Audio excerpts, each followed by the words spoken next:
Hello' friends, আশা কৰোঁ আপোনালোক সকলো কুশলে আছে। আজি মই আপোনালোকৰ লগত শ্বেয়াৰ কৰিবলৈ লৈছোঁ এয়া কাচকলৰ খুবেই সোৱাদ লগা এটা ৰেচিপি। একেবাৰে চিম্পল কিন্তু খুবেই সোৱাদ লগা। আশা কৰিছোঁ ভিডিঅ'টো শেষলৈকে চাব আৰু শেষত কমেণ্ট যোগে মোক জনাব নাপাহৰিব মোৰ আজি ৰেচিপিটো কেনেকুৱা পালে। তেনেহ'লে আহক মইনো কেনেকৈ বনালোঁ কাচকলৰ এই সোৱাদ লগা ৰেচিপিটো তাকে চাওঁ। কাচকলৰ স্পেচিয়েল তৰকাৰীৰ বাবে ফ্ৰেণ্ডছ কিনো ইনগ্ৰেডিয়েণ্টছ মই ব্যৱহাৰ কৰিছোঁ তাকে আহকচোন চাই লওঁ। এয়া কাচকল লৈছোঁ 2টা। এইখিনি গোটেইখিনি উপকৰণ ফ্ৰেণ্ডছ 5জন মানুহৰ বাবে উপযোগী হয় সেই হিচাপতে কৈছোঁ। আৰু এয়া এটা ডাঙৰ আলু, এয়া মই স্কুৱেৰকৈ কাটি লৈছোঁ। লগত লৈছোঁ মই চয়াবিন, সৰু চয়াবিন লৈছোঁ মই এবাটি।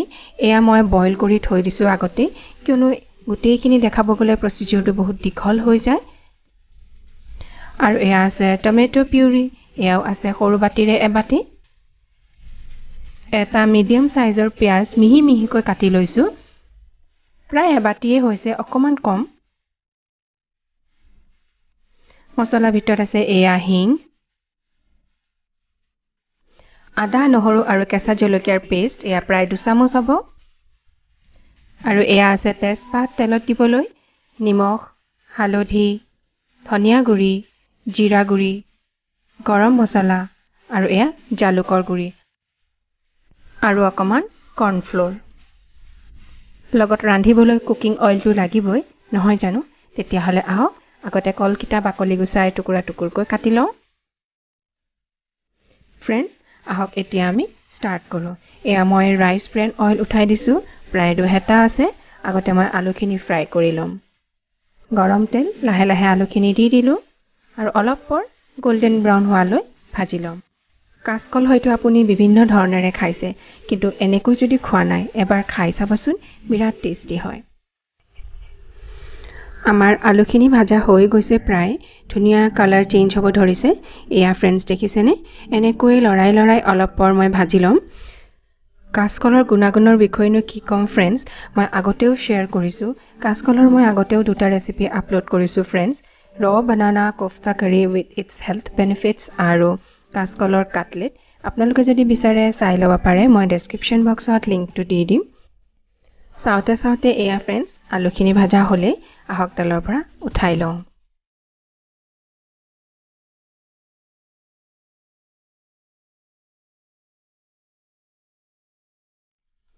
এতিয়া ফ্ৰেণ্ডছ আহক আমি চয়াবিনখিনি ফ্ৰাই কৰি লওঁ। তাৰ আগতে চয়াবিনখিনি মই ৰেডি কৰি ল'ব লাগিব। এটা ডাঙৰ বাটিত লৈ ল'লোঁ। এয়া 2 চামুচ মই কৰ্ণফ্ল'ৰ দি দিছোঁ, অকণমান নিমখ আৰু জালুকৰ গুড়ি, 1/2 স্পুন জালুকৰ গুড়ি আছে আৰু 1/2 স্পুন নিমখ আছে। এইখিনি ধুনীয়াকৈ মিহলাই লওঁ আৰু তাৰপিছত এইখিনি ফ্ৰাই কৰি লওঁ। চ' ফ্ৰেণ্ডছ আহক এইখিনি ফ্ৰাই কৰি লওঁ। এয়া ল' মিডিয়াম ফ্লেমতে ভাজিম। এইখিনি লৰাই অলপ পৰ ভাজি লওঁ। এইখিনিতে কৈ থওঁ ফ্ৰেণ্ডছ, যিসকলে মোৰ চেনেলটো ছাবস্ক্ৰাইব কৰি থৈছে আপোনালোকক মোৰ অন্তৰৰ পৰা অশেষ ধন্যবাদ। আৰু যিসকল আজি প্ৰথমবাৰ মোৰ চেনেললৈ আহিছে প্লিজ মোৰ চেনেলটো ছাবস্ক্ৰাইব কৰি দিব আৰু লগতে থকা বেল আইকনটো প্ৰেছ কৰি অল কৰিবলৈ নাপাহৰিব। আৰু আজি এই ৰেচিপিটো যদি ভাল লাগে তেনেহ'লে কিন্তু প্লিজ মোক কমেণ্ট যোগে জনাব নাপাহৰিব। আপোনালোকে কমেণ্ট দিলে এটা নতুন ৰেচিপি বনাবলৈ বহুত উৎসাহ জাগে। আমাৰ এইখিনি ফ্ৰাই কৰা হৈ গ'ল, আহক তেলৰ পৰা উঠাই লওঁ। ফ্ৰেণ্ডছ আলু ফ্ৰাই কৰা হৈ গ'ল, আমাৰ চয়াবিন ফ্ৰাই কৰা হৈ গ'ল। এতিয়া আহক কাচকলৰ তৰকাৰী বনাওঁ।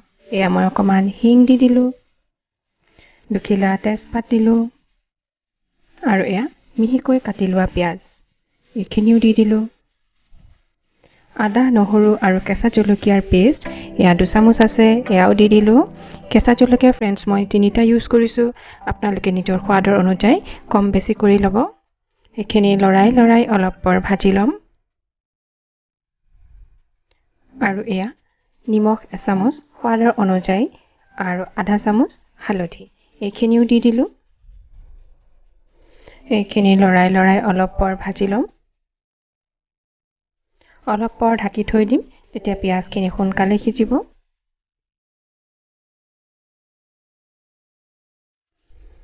আহকচোন চেক কৰোঁ আমাৰ পিঁয়াজখিনি সিজি গ'ল ফ্ৰেণ্ডছ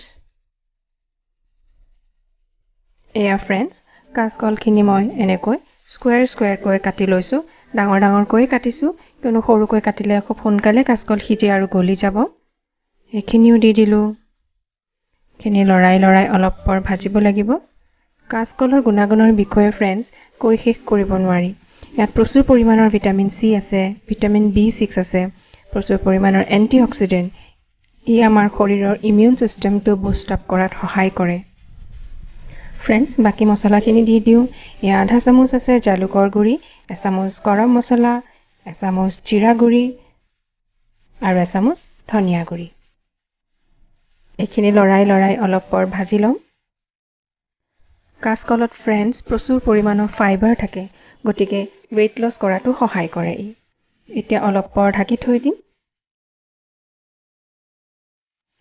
2 minutes হৈ গ'ল ফ্ৰেণ্ডছ আহক চেক কৰোঁ অকমান লৰাই দিওঁ কাঁচকলে friends blood sugar level maintain কৰি ৰাখাটো সহায় কৰে এই ডায়েৰিয়াৰ বাবেও উপকাৰী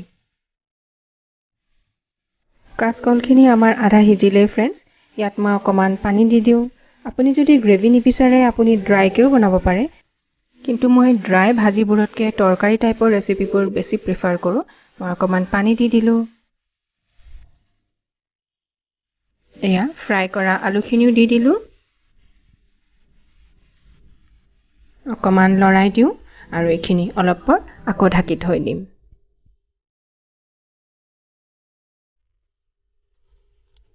আহকচোন চেক কৰোঁ ফ্ৰেণ্ডছ আমাৰ তৰকাৰীখিনি প্ৰায় হৈ উঠা যেনেই লাগিছে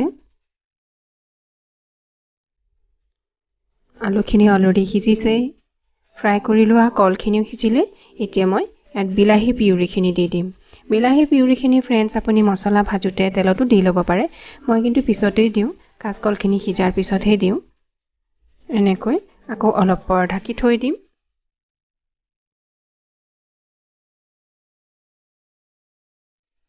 আহক চেক কৰোঁ ফ্ৰেণ্ডছ বা বৰ ধুনীয়া দেখাইছে খুব ধুনীয়া সুগন্ধি এটাও আহিছে একেবাৰে মাংসৰ দৰে লাগে ফ্ৰেণ্ডছ আপুনি যদি খাই চোৱা নাই কেতিয়াও এনেকে তেতিয়াহ'লে এবাৰ ট্ৰাই কৰি চাবচোন এতিয়া লাষ্টত এয়া ফ্ৰাই কৰি থোৱা সয়াবিনখিনি দি দিলোঁ এইখিনি লৰাই অলপ পৰ ভাজি ল'ম আকৌ অলপ পৰৰ বাবে ঢাকি থৈ দিম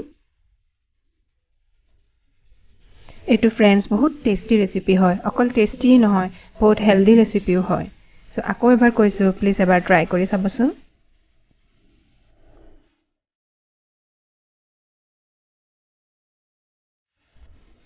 সো ফ্ৰেণ্ডছ ৰেডি হৈ গ'ল আমাৰ কাঁচকলৰ স্পেশাল তৰকাৰী ইমান ধুনীয়া দেখাইছে নহয়নে ইয়াক আপুনি ভাতৰ লগত ৰুটিৰ লগত পৰঠাৰ লগত নানৰ লগত বা পোলাওৰ লগতো সাৰ্ভ কৰিব পাৰে ভিডিঅ'টো শেষলৈকে চোৱাৰ বাবে বহুত ধন্যবাদ তেতিয়াহ'লে আজিলৈ আহোঁ